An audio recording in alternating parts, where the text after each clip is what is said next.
coisas, se você foi a Constituinte, né?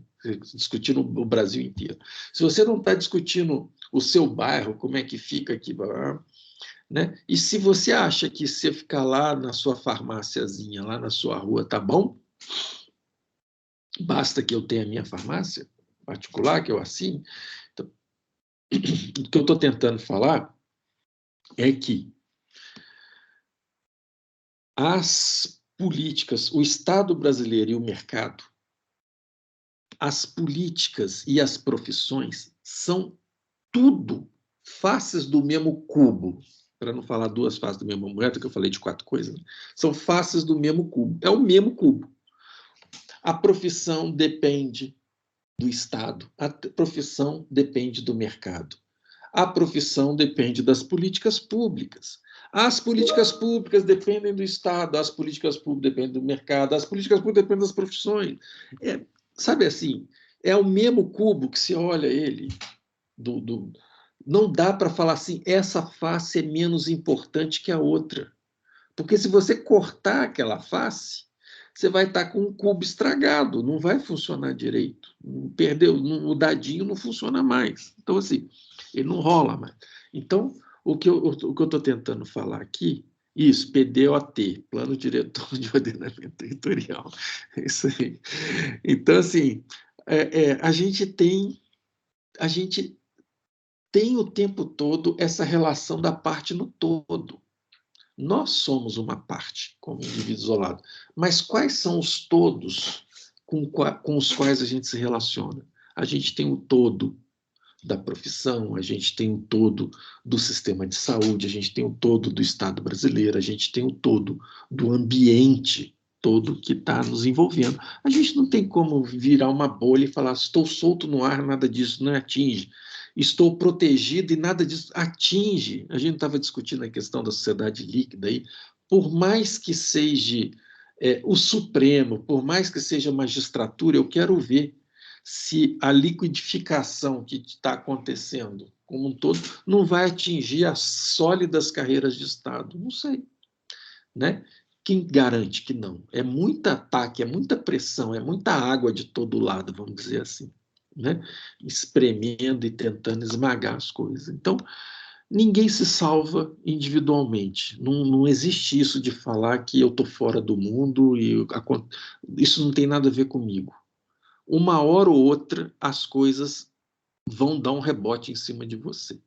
Por mais que você jogue para longe, não quero saber disso, isso é um bumerangue, ele volta e acerta a sua cabeça no final, porque você não cuidou daquilo que tinha que ter cuidado. Então, esse é o recado. Um empreendimento precisa ser administrado. Você precisa de, sim, coletivamente cuidar. Claro que você sozinho não cuida de tudo. É em nível de associação, coletivamente, né? As coisas vão sendo devidamente cuidadas. Eu acho assim que não sei onde é que estavam os farmacêuticos na reforma sanitária, não sei onde é que estavam os farmacêuticos, porque antes da reforma sanitária, os dentistas estavam lá no congresso, seminário, para discutir que a odontologia é atenção básica. Isso era anos 80. Os dentistas estavam como movimento, claro que né, o conselho, não é? É um grupo de dentistas com a cabeça pensando o dentista cidadão, vamos dizer assim, né? O farmacêutico cidadão, não sei onde é que esse cara estava nos anos 80, mas nós, como categoria, estávamos dentro do Congresso para defender lá nos seminários de saúde do Congresso antes da Constituinte, né? Defender que saúde bucal é atenção primária. Cadê os farmacêuticos nesse momento para falar farmácia é atenção primária? Cadê os nutricionistas? Eu estou insistindo nisso, que quem faz a profissão são os profissionais. Não vai ser ninguém que vai fazer para a farmácia o que os farmacêuticos não fizerem. Ninguém vai fazer pela odontologia o que os dentistas não fizerem. Tá certo? Então, assim, entendendo o todo, entendendo o conjunto, né? A assistência farmacêutica é o que permite colocar o farmacêutico na atenção básica, na assistência. É ter relação com o paciente. E o que é assistência farmacêutica na relação com o paciente? É orientar. E por que isso é importante? O médico prescreve, mas o médico orienta. O paciente sai de lá mais confuso. Quanto mais limitado o paciente, quanto mais problema, quanto mais com mais dificuldade o paciente tem, quanto mais enfraquecido ele está, e faz uma sopa de letrinha aquilo, toma remédio errado, abandona tratamento, não sabe o que é o que. Então, assim, não tem a orientação do profissional ali certinho. Né? Então, você tem problema. Primeiro, a eficácia do tratamento. Uma coisa é que a gente já tem que pôr na balança a eficácia do tratamento farmacêutico, como um todo. Do tipo de farmácia, né? Do tipo alopático, e as alternativas homeopáticas, as alternativas outras de tratamento com plantas medicinais. Aí que vai. Primeiro isso. O médico é vendedor da indústria farmacêutica. O médico vai dar caixinha de remédio. Tarja vermelha, tarja preta, o que for, mas ele vai dar as caixinhas de remédio ali. O farmacêutico vai receber aquilo ali, ó. Espera aí, vamos lá. Né? Então, assim, você tem um conjunto de considerações, um meio de campo para fazer com o paciente ali, que ele precisa de assistência. Eu fico imaginando se não existisse advogado no sistema judicial. E se cada um de nós tivéssemos que lidar com a complexidade da justiça sem o auxílio de um profissional. Você imagina, você que tiver que fazer toda uma petição, você que tiver que fazer, sei lá o que, o Wagner aí depois me orienta aí, que ele tem formação nisso. Então, você imagina se nós entrássemos no sistema judiciário para qualquer ação sem o apoio de um advogado para fazer as mediações. O pobre coitado do paciente entra no sistema de saúde igual alguém entraria no sistema judiciário sem um advogado. Não tem ninguém ali para mediar.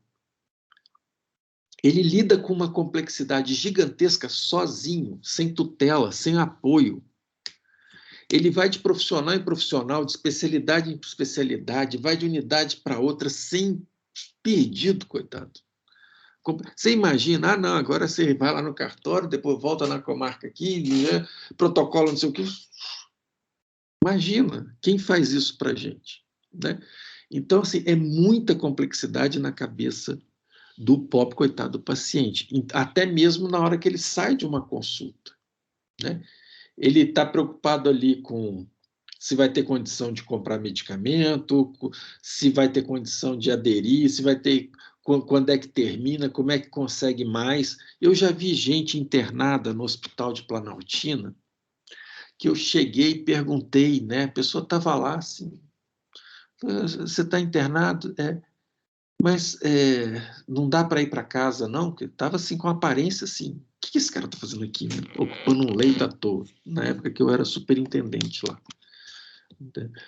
Aí o cara vira assim, não, eu estou sendo mantido em internação porque se me derem alta, e depois eu não consigo manter o tratamento de medicamentos. Você imagina.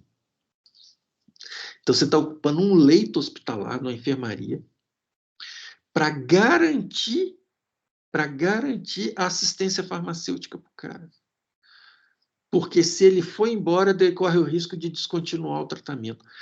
Um país que tem esse nível, se chega a comprometer um leito hospitalar por conta, você imagina o quanto problema não tem para fazer o tratamento farmacêutico, usar né? Isso é o problema de uma rede que não consegue mandar um cara e trazer ele de volta. Imagina uma família pobre.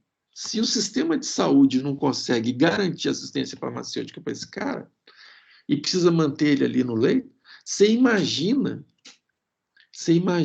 as famílias pobres, mal informadas, com nível de escolaridade baixo, que não sabe ler, que não tem o que comer, nesse período de crise, desalentada, sem emprego. Pô, O sistema que é o sistema não consegue manter, a família sozinha vai manter. Então, assim, tem um monte de coisa para ser feita ali. Então, era o que eu queria tá falando, né? Primeiro, não sei se a farmácia acreditou no canto da sereia que sozinho eu me salvo. Sozinho ninguém se salva, né? Ainda mais um empreendimento no Brasil, né? Como... Segundo, não sei onde é que estava a farmácia na época do movimento da reforma sanitária brasileira, da Constituição e da formação inicial do SUS e tudo mais. Que bom que a farmácia hoje despertou para a necessidade da assistência farmacêutica. Que bom que não é só o mundo das empresas e não é só o mundo do comércio, porque tem as empresas farmacêuticas que empregam farmacêuticos, né? E tem o comércio, né? Mas o farmacêutico entra como força de trabalho, trabalhador, proletário, sabe? Para essas multinacionais, né?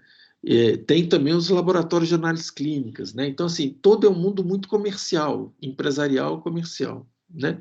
Que bom que a assistência farmacêutica é o grande gancho da possibilidade de expansão da oferta de força de trabalho dos farmacêuticos no país, né? Que eles possam estar fazendo assistência farmacêutica, né? Que eles possam estar ali contribuindo. Eu não sei se eu respondi, querido. Não, o professor respondeu sim. Eu só queria também fazer outra pergunta rápida, assim. É, no, ai, como é que fala? Só um instantinho. Na saúde da família, né? Assim que fala? Isso. Qual que é a atuação realmente, assim, do farmacêutico? Numa família, em um grupo, assim, 4 pessoas, o que um farmacêutico poderia fazer? A farmácia poderia fazer? Na estratégia de saúde da família, né, que tem as equipes de saúde da família, que é a estratégia a estratégia de reorganização da atenção primária no Brasil, né, os farmacêuticos não estão presentes nas equipes, tal como os médicos, os dentistas e os enfermeiros. Os farmacêuticos não estão presentes lá nas equipes. Existe de retaguarda para essas equipes, assim, as equipes estão aqui, existe uma retaguarda no mesmo nível da atenção primária que chama Núcleo de Apoio de Assistência à Saúde da Família, NASF, né? No NASF você pode ter o profissional que você quiser. Então, o que seria o NASF? Ele é muito mais de apoio às equipes do que de atendimento direto, entendeu? Ele é muito mais, se chama de matriciamento. Por exemplo, o médico de família é um cara que é de família, vai do bebezinho ao vovozinho, certo? Então, é importante que você tenha, por exemplo, um pediatra matriciando, a partir do NASF, vários médicos de família para que eles possam ter uma tecla F1, um help online, uma ajuda direta, alguém que chegue junto, vai junto. Então, o objetivo do NASF não é prestar assistência direta ao paciente, mas é prestar assistência ao profissional. Tá certo? Que está ali, então o farmacêutico não estaria fazendo assistência farmacêutica como NASF, a não ser que eles estejam recriando coisas e ultrapassando a lógica do matriciamento. Mas tá? Então, por exemplo, fazer matriciamento de saúde mental.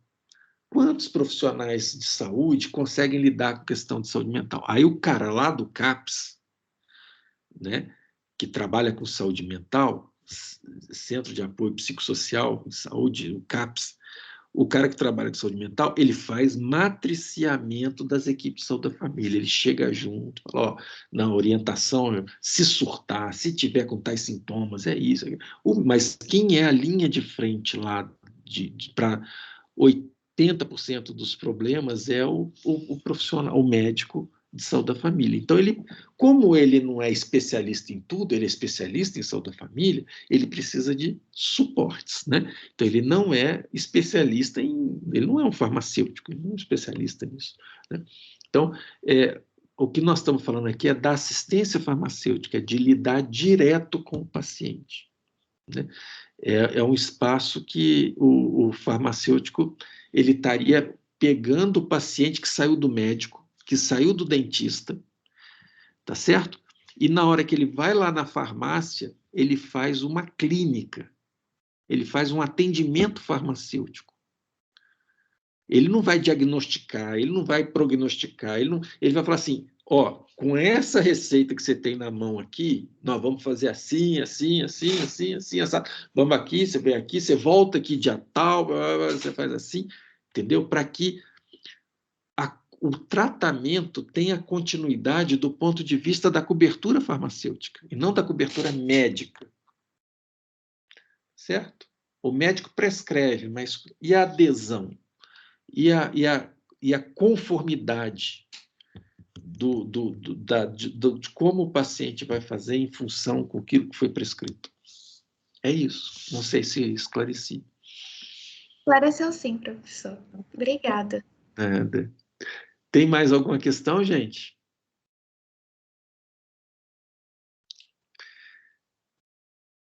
E aí?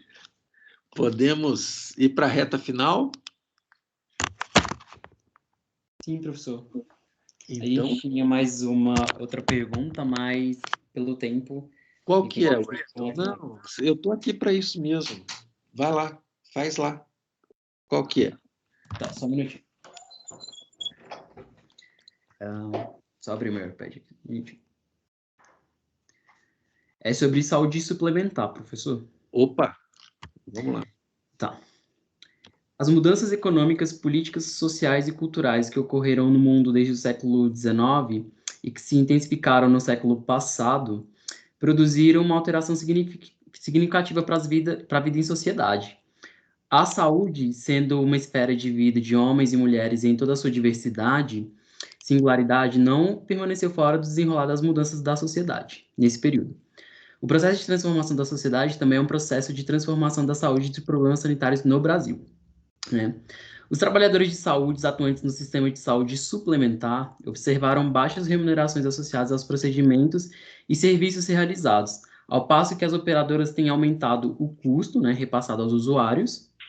E, enfim, existe algo que poderia ser feito, no ponto de vista do Estado, para atuar na regulação dos valores definidos aos profissionais? Bom, Wellington, isso aí é um mundo de questões, é um mundo de desafios, é um mundo de problemas, né? O que acontece? Durante o governo Fernando Henrique, o governo criou a ANS, que é a agência suplementar, né, de saúde suplementar. E, na prática, a ANS funciona como uma agência dos interesses dos planos de saúde junto ao governo. Essa é a prática, né? A ANS ela acaba sendo um espaço de lobby regular, um espaço de lobby reconhecido pelo Estado. Lobby não é reconhecido no Brasil. Essas agências, é igual você falar Banco Central Independente. No dia que se criar o Banco Central Independente, os banqueiros ganham autonomia. O lobby dos banqueiros na gestão do Estado brasileiro se completa. Então, essas agências, né, elas escapam muito da gestão do Estado. Por exemplo, tivemos agora na pandemia uma discussão sobre a regulação de todos os leitos pelo SUS, todos os leitos públicos e todos os leitos privados. O que a ANS fez? Falou, não, os leitos privados não vão ser regulados. Nós vamos manter a fila do público separado da fila do privado, né? Eu lembro direitinho quando isso foi colocado em discussão pela primeira vez né? Eu não sei se eu falei para a professora Fátima, com quem que eu falei, que eu falei assim, nunca que a ANS vai apostar na... Ah, não, acho que era, é, era uma cobrança para que o governador do DF fizesse a regulação de todos os leitos públicos e privados com fila única aqui no DF. Assim, nunca que isso vai acontecer, porque o negócio privado ele se estabelece na lógica do exclusivo. Se você cria uma fila única, você deixa de ter exclusividade, para que eu vou estar no plano de saúde? Né? Então, assim, a ANS protege os negócios, mesmo que brasileiros morram, por falta de leito. O que o Estado brasileiro fez? Ao invés de fazer a regulação dos leitos, mesmo sobrando leito privado, o que o Estado brasileiro teve que fazer é comprar o leito, em vez de mandar o paciente para lá. Né? Ele teve que pagar o leito cedido pela iniciativa privada, o que é totalmente contra a lógica de sistema único de saúde, a Constituição e tudo mais. Né? Então, as operadoras de planos de saúde, elas são chamadas, em teoria lá dos anos 90, 80, 90, quando ficou mais forte, de terceiro agente. O que é isso? Terceiro agente. A relação médico-paciente é triangulada por um terceiro agente. A relação tradicional, o paciente paga para o médico recebe diretamente pelo paciente. Quando você introduz um terceiro agente nessa relação, o paciente paga para o plano e o plano é que paga para o médico, para o profissional de saúde, para o dentista. Então, essa triangulação, eles chamam isso de medicina administrada, ou seja, você coloca alguém que vai administrar a relação médico-paciente. Né?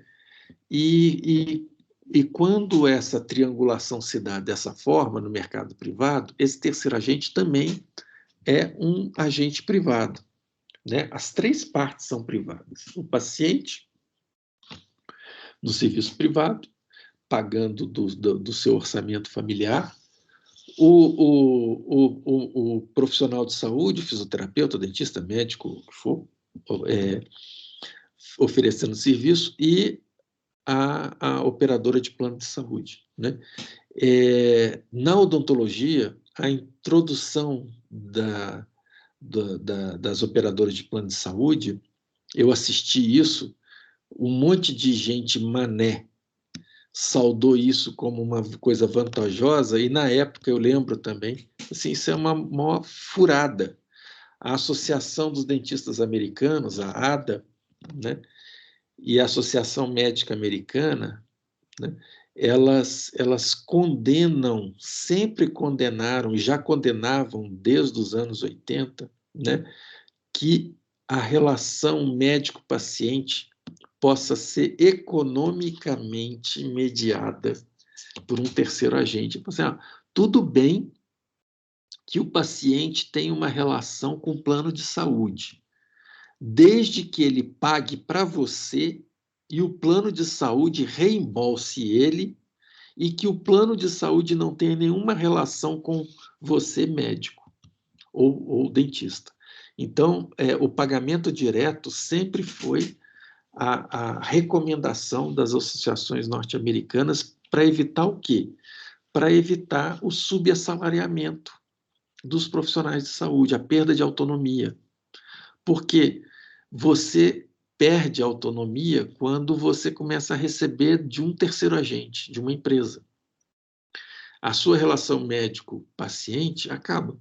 Então, assim, a expansão dos planos de saúde, ela muda completamente, ela interfere completamente na relação de autonomia paciente, autonomia profissional em saúde. Ela corrompe isso. E ela compromete a autonomia profissional, especialmente porque essa administradora de plano de saúde, ela quer lucro, ela é empresa. Ela quer lucro, ela quer cortar todo o gasto que ela acha que é desnecessário. Muita gente saudava na literatura da economia da saúde a chegada das administradoras de planos de saúde como uma forma de diminuir os custos crescentes com saúde. Só que isso não acontece. Por quê? Porque você precisa introduzir o lucro dessas empresas. Então, tudo que elas economizam para um lado, elas acumulam como elas não diminuem no preço, elas aumentam o lucro. E mais ainda, no último ano do governo Dilma, por pressões de um governo que estava sendo enfraquecido, os lobbies dos planos de saúde conseguiram quebrar uma interdição que existia, se não me falha a memória, era constitucional, se não era legal, de que operadoras de planos de saúde internacionais operassem no Brasil. Né? Isso caiu. Isso fez com que empresas internacionais, grandes grupos internacionais, comprassem grupos nacionais. Por exemplo, a Amil foi vendida para uma empresa americana. E o cara que é o comprador, o incorporador, que está fazendo a fusão das empresas, o americano que está sentado na grana lá, esse CEO lá, ele não está interessado em saber de remuneração de médico, de laboratório, de dentista. Ele quer saber de lucros. Ele só sabe de valorização de ações e repartição de lucros e dividendos. Então, assim, é isso que eu estou comentando aqui. Antigamente, o mercado, os problemas de mercado eram relativos às profissões. As profissões eram os vilões, porque elas faziam reserva de mercado e muitas vezes, por exemplo, os anestesistas, né, rachavam e racham de ficar rico. Por quê? Porque eles formavam o mínimo de anestesista possível para que cada anestesista fosse supervalorizado e ganhasse muito dinheiro, né? Então, as profissões eram condenadas do ponto de vista da saúde pública porque elas não estavam ofertando a força de trabalho necessária, em volume necessário, para o bem da população, e sim para manter altos rendimentos. Isso era a crítica que se fazia nos anos 80 às profissões, e continua sendo feita até hoje, quando os médicos brasileiros, o Conselho Federal de Medicina vai contra o programa Mais Médicos, essas bobagens dessa natureza. Eles estão pensando mais como cartel, como monopolistas de mão de obra, do que a bem. Eles estão fugindo com aquela coisa aristotélica, a bem da população, né? Então, hoje, a coisa é muito mais complexa, né? O problema do mercado privado não é o corporativismo profissional que muitas vezes desvirtua de compromissos sociais e ficam só pensando em lucros de cartel, né? Coisa de lucro para além, jogar o preço lá em cima, majorar os preços e os ganhos dos profissionais, né? Hoje a gente tem toda a camada de complexidade que é as operadoras de plano de saúde. Elas não fazem o que os profissionais de saúde faziam, restringir a força de trabalho para tentar majorar preço de oferta. Elas já entram lá em cima, comprando, financiando campanha de deputado, de senador, de governador. Tem um estudo da Lígia Bahia, pesquisadora da Universidade Federal do Rio de Janeiro, né, a médica sanitarista, mostrando na última campanha, na campanha de 2016, não lembro qual das campanhas, foi a última campanha para deputado, presidente, governador, a quantidade de dinheiro que as operadoras de plano de saúde transferiram regularmente, declarada na Justiça Eleitoral, para candidatos. Até o Hollenberg ganhou Foi há 2 eleições atrás, porque agora a gente já está com... Até o Hellenberg ganhou partidos, o PMDB ganhando, quando era possível e permitida a contribuição das empresas, então ficava tudo registrado. Hoje isso tudo é... Antes também já tinha dinheiro que não era contabilizado, os caixa 2 de campanha, né? E hoje continua existindo esses caixa 2, essas coisas que não entram na declaração dos partidos. Então, assim, você tem outro nível de operação, né? É um nível de corromper o sistema, né? De comprar político, de mudar a legislação, de aparelhar a ANS. É outro nível, é um nível muito mais de gente grande no sentido de tubarão, não é de bagrezinho, assim, não é aquela coisa local, é coisa de gente que assalta o Estado brasileiro e compromete a saúde da população de forma pesada, porque são grandes negócios corporativos, né? Ver o que o Ricardo Barros aí, como deputado e líder do governo, representa. Ele é o parlamentar que é a face dos interesses privados e dos lobbies dos administradores de plano de saúde, e chegou a ser ministro do Temer, e hoje é líder do governo do Bolsonaro. Então, assim, é muito pesado esse jogo, porque tem muito interesse por trás, né? E são interesses como esses, né? De garantir a lucratividade das empresas, garantir margens crescentes, e num espaço que, historicamente, o empreendimento em saúde não é um empreendimento promissor. O empreendimento em saúde não é um empreendimento favorável ao empreendedor. Ele não é uma coisa durável, sustentável, né? Ele é uma coisa... Existe um negócio chamado seleção adversa, uma discussão técnica, que faz com que planos de saúde tendam a perder pacientes de forma progressiva, né? Mas aqui no Brasil, eles compensam essa perda. O que sai numa porta entra por outra, pelo quê? Fazendo... lesando o Sistema Único de Saúde, fazendo que o Sistema Único de Saúde não funcione bem para garantir pacientes para planos de saúde. Não é à toa que o Ricardo Barros tinha como plano os planos de saúde populares, né? É isso. Eu não sei se eu respondi, eu não sei até onde eu fui, né? Em Wellington. Não, professor, respondeu o suficiente. Respondi? Então tá. Tá bom? Terminamos? Terminamos, professor. Obrigado. Então tá, eu acho que tá aí uma boa medida para as próximas aulas, ficar aí só com 5, 6 perguntas mesmo, né? Um abraço para todo mundo. Eu vou encerrar então a nossa gravação aqui e a gente conclui a nossa aula. Até semana que vem, então. Tchau, Até professor. semana que vem, professor. Boa noite para todo mundo. Um abraço. Obrigado pelas perguntas. Tchau, professor. Tchau, tchau.